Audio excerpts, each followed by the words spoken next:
नमस्कार दोस्तों, मैं विवेक आपका स्वागत करता हूं हिंदी समाचार यूट्यूब चैनल पे। आज हम बात करेंगे इस यूट्यूब चैनल पे चुनाव के बारे में, जो आगामी विधानसभा चुनाव होने वाला है 2022 में यूपी में। तो वहां के एक विधानसभा क्षेत्र है लालगंज, वहां पे मैं आ गया हूं और हम चलिए बात करते हैं। यहाँ पे हमारे एक सज्जन जुड़ चुके हैं जो युवा हैं और उनका मत जानना ज़रूरी है, क्योंकि जो युवा हैं वही सरकार बदल सकते हैं, सरकार नई ला सकते हैं। तो क्या माहौल है ग्राउंड लेवल में मैं आपको आज बताऊंगा। तो चलिए बात करते हैं इस सज्जन से। इनका नाम क्या है, इनके बारे में जानते हैं और इनका मूड क्या है, ये किसे वोट देना चाहते हैं और क्यों देना चाहते हैं। तो सबसे पहले आपका स्वागत है हमारे यूट्यूब चैनल पे। तो आप बताइए, आप किसे वोट देना चाहते हैं। सबसे पहला सवाल मेरा यही होगा आपसे, आप किसे वोट देना चाहते हैं, आप बताइए सब। अपना नाम बताइए आपका।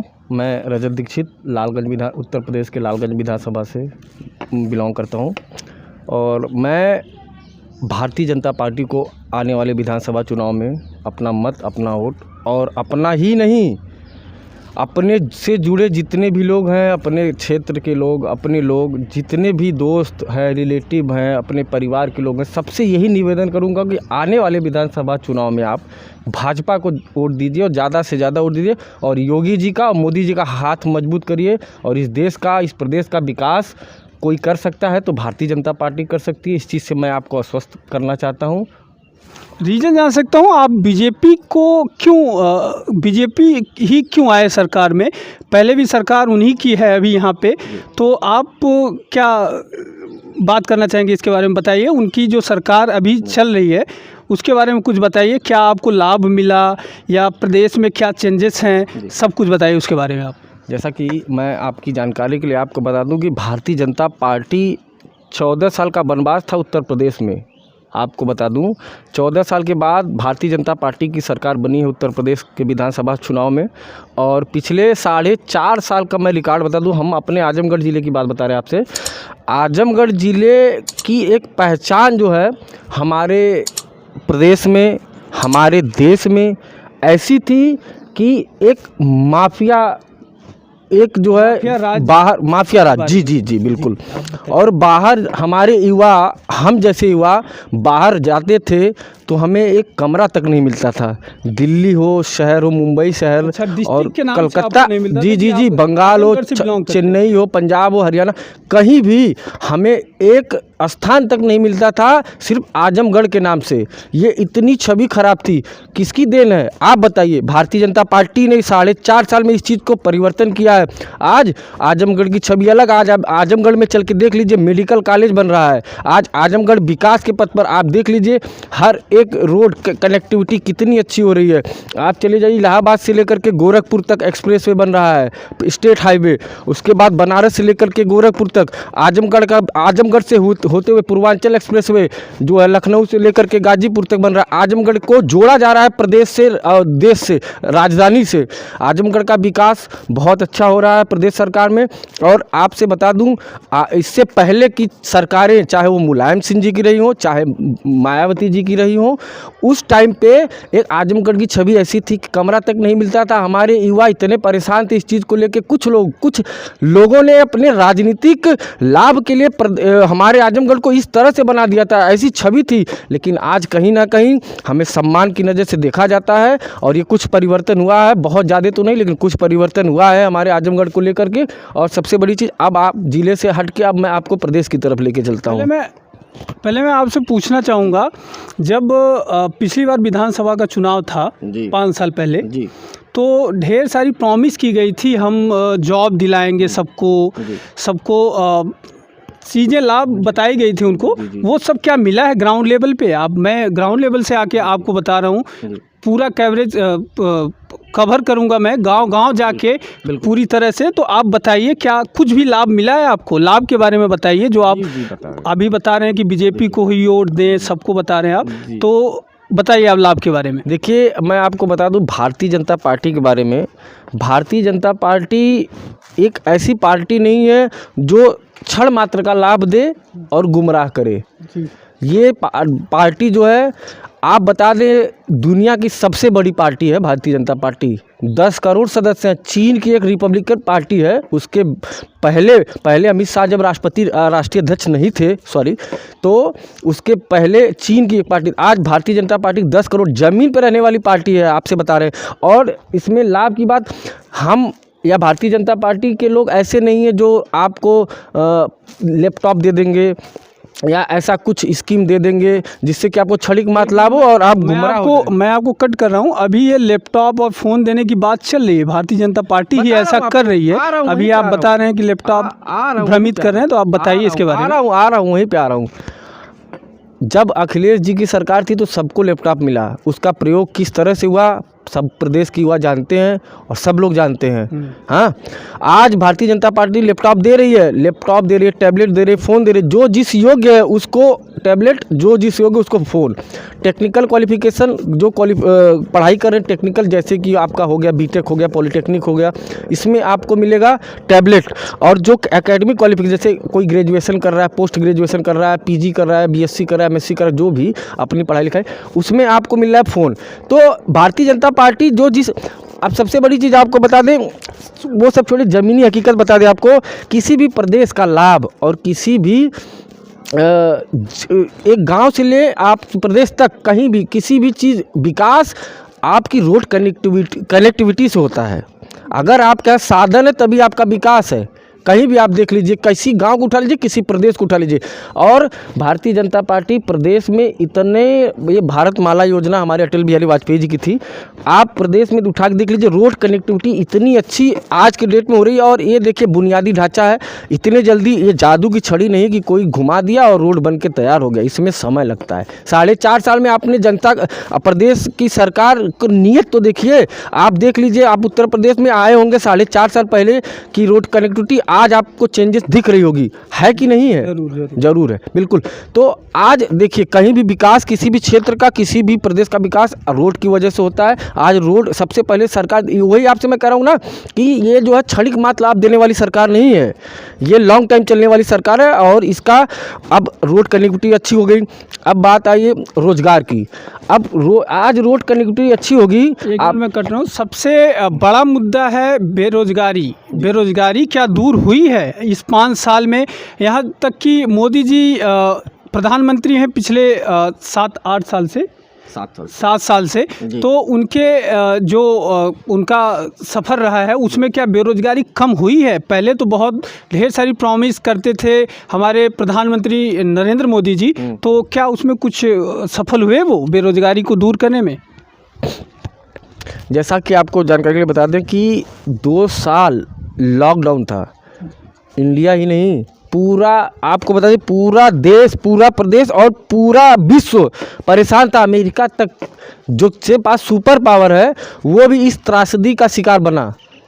जिसके पास सुपर पावर है अमेरिका हो गया और इंग्लैंड हो गया, यहाँ तक कि सब परेशान थे। लॉकडाउन क्या, कोरोना को आप कम समझ रहे हैं क्या? कोरोना की वजह से बहुत तबाही हुई है।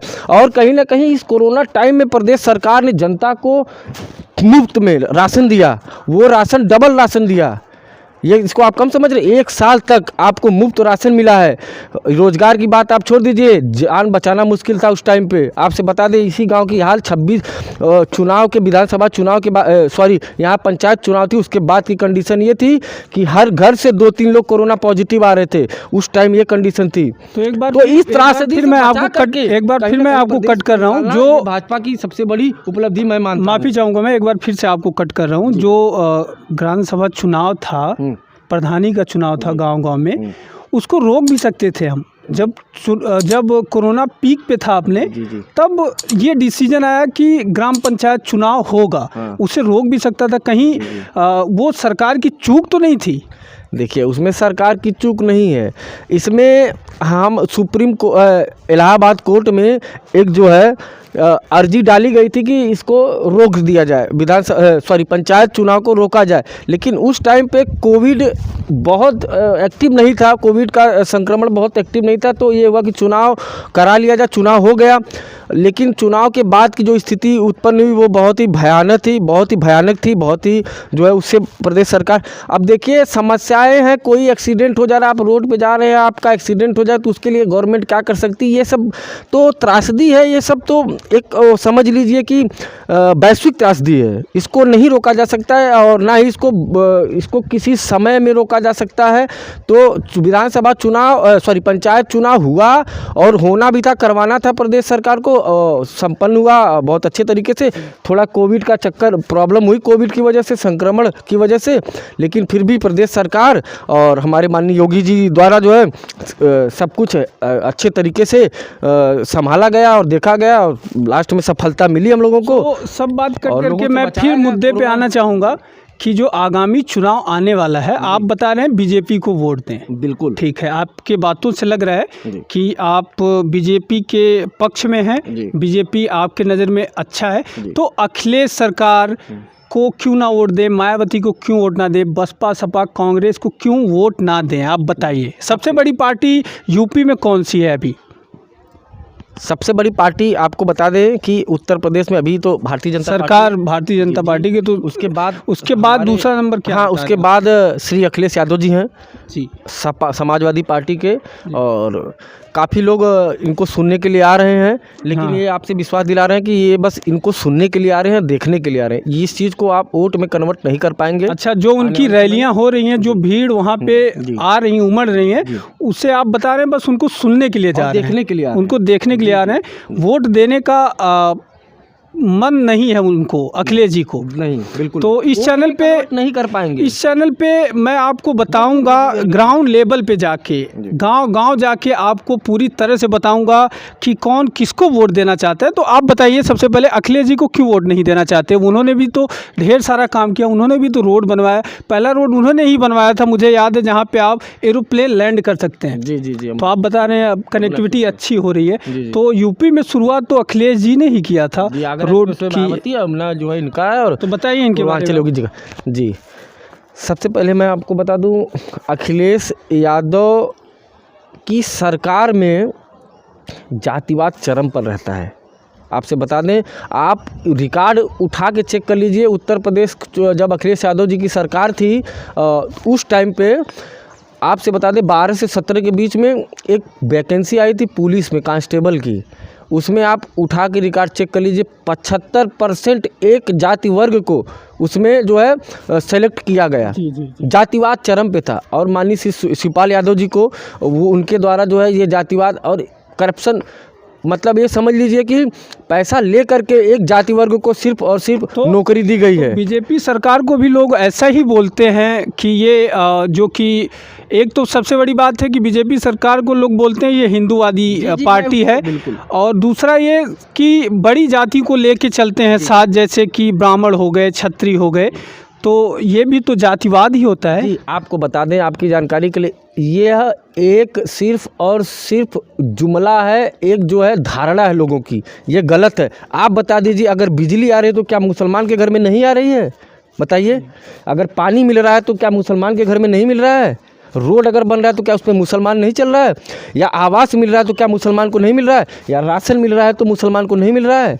आप बताइए, कहाँ भेदभाव है? कहीं भेदभाव नहीं है। उत्तर प्रदेश में आपको बता दूं, भारतीय जनता पार्टी या हमारे प्रदेश या हमारे देश की बात, आप चले जाइए पाकिस्तान, वहाँ एक वकील तक नहीं बनने देते हैं गैर मुस्लिम को। आप चले जाइए, एक नागरिकता तक नहीं मिलती है। सऊदी अरब में चले जाइए। हिंदुस्तान एक ऐसा देश है जहाँ एक राष्ट्रपति बनाया गया एक मुसलमान को, अब्दुल कलाम जी को। तो हिंदुस्तान की एक खूबसूरती है। कौन कहता है? ये एक धारणा है हमारी आपकी लोगों की, ये गलत धारणा है। मैंने आपको एग्जाम्पल दे दिया, क्या जो है बिजली नहीं मिल रही है? क्या राशन उनको नहीं मिल रहा है? क्या रोड पे वो नहीं चल रहे हैं? बताइए, कौन सी योजना से वो जो है लाभ नहीं मिल रहा है उनको? हर योजना से लाभ मिल रहा है। ये धारणा है खाली। तो निष्कर्ष यही के खिलाफ निष्कर्ष यही निकलता है रजत जी के कहने से कि नारा है सबका साथ सबका विकास।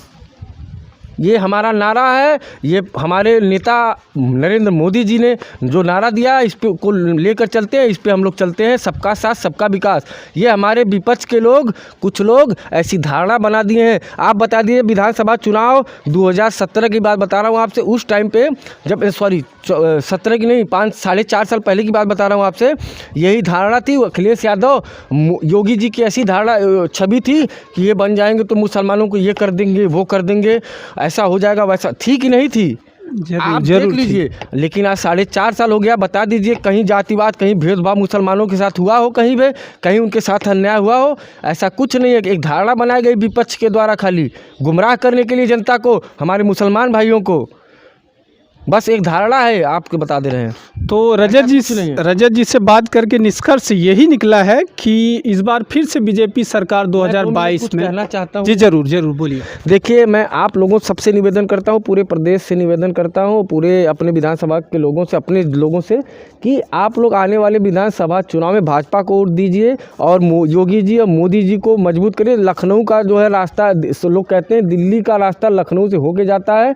और आपको जैसा कि बता दूं, प्रधानमंत्री अब प्रदेश में डबल इंजन सरकार, अगर जो है उत्तर प्रदेश में माननीय श्री योगी जी की सरकार बनती है और केंद्र में मोदी जी की, तो डबल गति से विकास होगा जी उत्तर प्रदेश में। और हमारी प्रदेश की जनता, आप लोग से निवेदन है और रिक्वेस्ट है कि आप लोग भारतीय जनता पार्टी को वोट दीजिए और आने वाले विधानसभा चुनाव में अपने क्षेत्र से अपने भारतीय जनता पार्टी के उम्मीदवार को जिताइए और अपना हाथ मजबूत। विकास जो है उत्तर प्रदेश में 4.5 साल में हुआ है। आप लोग प्रदेश के कुछ लोग गुमराह मत होइए, किसी के कहने पे मत आइए। और ये जो आप लोगों को मैं बता दूं, विकास जो है उत्तर प्रदेश में, ये जो क्षणिक मात्र विकास नहीं है, इसमें पूरा बुनियादी ढांचा। आप कहीं भी, आपसे मैं एक छोटा सा एग्जांपल दे रहा हूँ। आज लोग बात कर रहे हैं निजीकरण की, निजीकरण का एक मुद्दा विपक्ष के लोग बता रहे हैं कि निजीकरण कर रहे हैं, रेलवे बेच रहे हैं और सब कुछ बेच रहे हैं। रेलवे बेच रहे हैं, ऐसा कुछ एक भावना, एक मतलब एक जुमला जिसको बोलते हैं, बस है। और इसमें ज़मीनी हकीकत कुछ नहीं है। और आपको मैं बता दूं, निजीकरण से लाभ, आप एक रोड जो है, आप अपने गांव का ही रोड ले लीजिए, मान लीजिए कि 1 किलोमीटर रोड बननी है। अगर सरकार की तरफ से रोड बनाया जाएगा या सरकारी एम्प्लॉय की तरफ से, तो आपको बता दूं उसमें आपका समय और लागत दोनों ज़्यादा लगेगी। अगर ये टेंडर बन जाएगा, सरकार इसको एक टेंडर बना देगी और प्राइवेट कंपनी बुला के अगर उससे काम करवाएगी, तो कोई कंपनी कहेगी मैं 10 लाख में बना दूंगी, कोई कहेगी कंपटीशन में कि मैं 9 लाख में और कम समय में बना दूंगी। और निजीकरण चूँकि कंपटीशन रहेगा वहाँ पे, तो आपको जब रोड, अब कोई कहेगा मैं 8 लाख रुपए में इसको कंप्लीट करके दे दूंगा, तो इससे बेनिफिट जनता को है और सरकार को है निजीकरण से। अब कोई जो कहेगा कि मैं 8 लाख रुपए में बना के दे दूंगा, सरकार उसको जो है टेंडर इशू कर देगी उसके नाम पे, और कम समय में, अच्छी लागत में, अच्छी क्वालिटी में रोड बन के तैयार हो जाएगा। इससे किसका लाभ होगा? जनता का लाभ होगा, प्रदेश का लाभ होगा, देश का लाभ होगा। निजीकरण से लाभ है, हानि नहीं है। गलत गुमराह कर रहे हैं समाजवादी पार्टी के लोग, वो खुद नहीं समझ रहे इस चीज़ को। जी, जैसा कि आप लोगों ने सुना, रजत दीक्षित जी बोल यही रहे हैं कि बीजेपी की सरकार आएगी आगामी चुनाव में एक बार फिर से। अभी मैं इस चैनल पे बताता हूँ आपको कि इस चैनल पे सिर्फ ग्राउंड लेवल से रिपोर्ट आएगी, जन जन से हम आपके कैमरे के सामने पूछेंगे कि कौन किसको वोट देना चाहते हैं, फिर हम निष्कर्ष निकालेंगे कि आगामी चुनाव में किसका सरकार बनेगा। तो रजत जी बहुत बहुत धन्यवाद, आपने अपना टाइम दिया। धन्यवाद। तो अगर आप इस चैनल पे नए हैं तो प्लीज़ चैनल को लाइक शेयर सब्सक्राइब कर दें। और पॉलिटिक्स से जुड़े हैं अगर आप, तो ग्राउंड लेवल से जुड़े रहिए आप, और इस चैनल पे आपको सारी न्यूज़ ग्राउंड लेवल से मिलेगी। थैंक यू सो मच, यहाँ तक देखने के लिए बहुत बहुत धन्यवाद।